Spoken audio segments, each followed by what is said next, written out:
I'm George Flynn, and you're watching In-Depth TV, where today we're going to talk about a fear that has become increasingly prominent in the daily lives of everyone.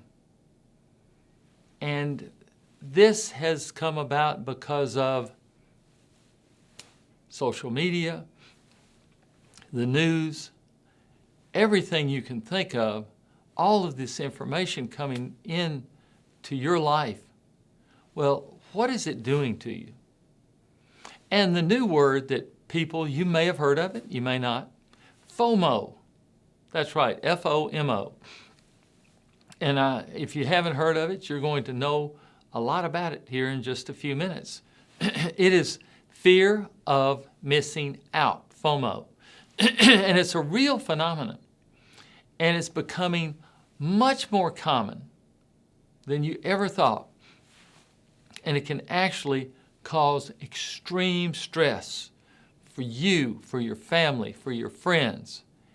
And it can absolutely stress your life to the point of getting very distracting.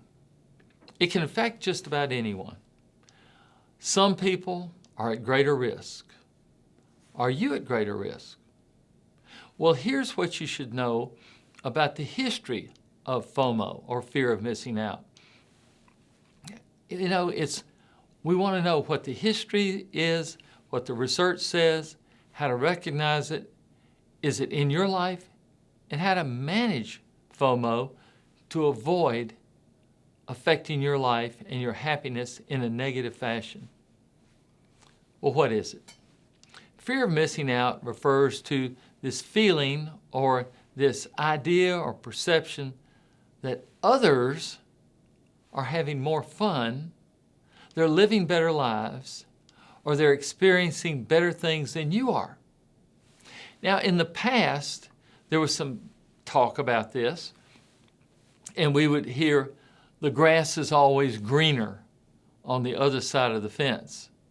Well, that was very benign type of FOMO, but now it involves a deep sense of envy, and it affects self-esteem. It is exacerbated. I mean, like exacerbated to the roof, to the hilt, by social media sites like Instagram, Snapchat, Facebook, all of the things that you can think about, YouTube, every kind of anything you can think of. And there will be more and more social media sites like this. And FOMO is not just a sense that there might be better things that you could be doing at this moment, but it's the feeling that you are missing out on something just fundamentally important that others are getting and experiencing right now. You know, it's that feeling that there's some big secret in life. There's some huge idea that was given to us on the one day that we missed school. Now, if you've not felt that, most people have, there was one day you missed school, and that's when all the secrets to life were given out. Well, this FOMO, it can apply to anything from a party on Friday night, a promotion at work, or an award, but it always involves a sense of just helplessness, that you're missing out on something really big. Well, the fear of missing out has been described by the researchers as the uneasy and sometimes all-consuming feeling that you're missing out, and that your friends, your neighbors, your peers are doing, or they're in the know, or they're in possession of something better, some knowledge that's better than you have. And this has presumably been around for centuries. You know, you can see FOMO in ancient texts, and it's been scientifically studied for the past few decades, beginning about 1996 in that area. Dr. Dan Herman He's a marketing strategist, and he checked since the advent of social media, he found that FOMO has become more obvious and studied more often. Social media has accelerated FOMO in several ways. It provides a situation in which you're comparing your regular mundane life to the highlights of other people's lives. Now, if you tune in late, FOMO is the fear of missing out. And when you think that you're living the mundane, regular, run-of-the-mill life and other people's lives are just highlighted, your sense of normal becomes skewed and you seem to be doing worse than your peers, your friends, your family members. You might see detailed photos that your friends are enjoying these fun times without you. They're online, they're on Facebook, they're on Instagram, Snapchat, they're on Pinterest, they're everywhere. And if your friends are doing things and having fun without you, you may not have been so readily aware of it in the past, but now you are. Social media creates this platform, this idea, this stage that you can brag. It's where everything, every event, and even happiness itself seems to be in competition at times. People are comparing their best, their picture-perfect experiences, which may lead you to wonder that, what are you lacking? Well, remember, all of these things that are posted are generally the best picture. You know how you take 50 pictures and you pick out the best one, everyone's smiling, everyone has their eyes open. Well, those are the ones that get posted. The other ones, where they're living their mundane, regular lives like you think you're living, they don't get promulgated. They don't get posted. Well, there's more research on FOMO is being conducted, and it's become available, and we're getting a clearer picture of what FOMO is and how it affects us. And fear of missing out, this picture is not really pretty. There are many negative effects of FOMO. It is much more common than you might expect. Well, just think about this. The social networking sites are both a cause and effect of FOMO. Unsurprisingly, adolescents, teens, preteens, they use their social networking sites at a high rate, and they may experience FOMO as a result.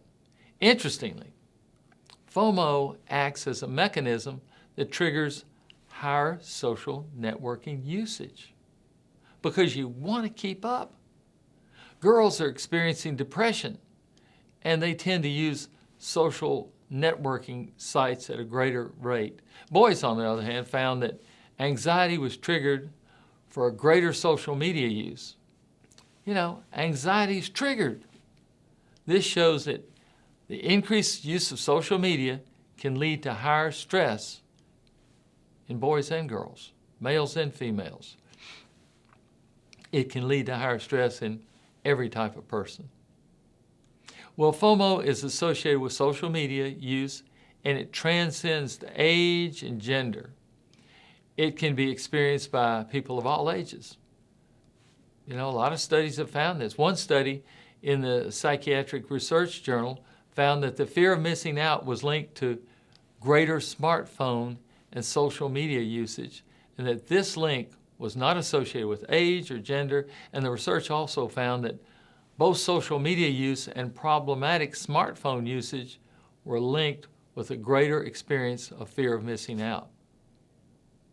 Well, smartphone usage was related to all of these fears, these negative, positive evaluations by others. And you always want to see how you're doing. And social media kind of tells you how you're doing, so you think. Well, remember, everybody out there is presenting their best selves. And FOMO is linked to lower satisfaction with the degree of happiness you have. Well, there are article after article coming out now. There was one in Computers and Human Behavior, and it found that trends associated with FOMO, that fear of missing out was associated with a lower sense of having one's needs met, as well as a lower feeling of life satisfaction. The studies are proving this time after time. It's linked with a higher level of engagement in social media. That way, you have to have more. You have to check more often. You have to go online more often. You have to, and we think it's when you go online, you get a little hit of serotonin, get a little hit of dopamine, you get a little hit of this, and we think it's a brain function, but really it may be just a fear of missing out. And it leads you to a feeling that you got to be on social media, you got to keep up. You know, there was an old term years ago called keeping up with the Joneses, and this has taken that to a higher level than we ever imagined. Well, fear of missing out on social media habits, you know, they can be a negative self-perpetuating cycle. Fear of missing out can be dangerous. Aside from this increased feelings of unhappiness, fear of missing out can lead to greater involvement in unhealthy behaviors. You know, the Computer and Human Behavior magazine found that FOMO was linked to distracted driving, which in some cases can be deadly. In other words, you are driving and you're so afraid of missing out, you've got to be on that cell phone. You got to be looking at it. Not necessarily texting, but you got to be looking at one of those social media sites. Well, what can you do? How can you curb the FOMO? If it's something you experience, it can stem from unhappiness and dissatisfaction with life. And these feelings can, say, you got to use social media more and more and more. Well, social media can make us actually feel worse about ourselves, not better. And it helps to know that FOMO exists. And it can lead to bad behaviors. Understanding where the problem lies, understanding this is the first step in overcoming it. So you now understand what's going on. And I've got some suggestions. First thing is change your focus. Rather than focus on what you lack, is a glass half empty, it's half full. Notice what you have. This is easier said than done on social media, where you can be bombarded with images of things you don't have. The great cars, the great houses, the great boats, the great planes, everything. The more positive people that you have in your social media, and have those. Hide the people who tend to brag too much, who are not supportive of you. You can change what is put into your social media and make sure the things that you put in make you feel good about yourself, not bad about yourself. So minimize the bad, accentuate the good, and it's good to keep a journal on social media and record the things that you do. And you may find yourself just depending a little too much on social media, validating you as a person. If this is the case, you might want to take some of your photos and memories offline and turn your phone and computer off. Take a holiday from it for 30 minutes in the beginning, then maybe for an hour. But I want you to understand fear of missing out is out there, you may have it, and there's steps that you can take to get it under control. I'm George Flynn. You've been watching In-Depth TV. Thank you, and we'll see you.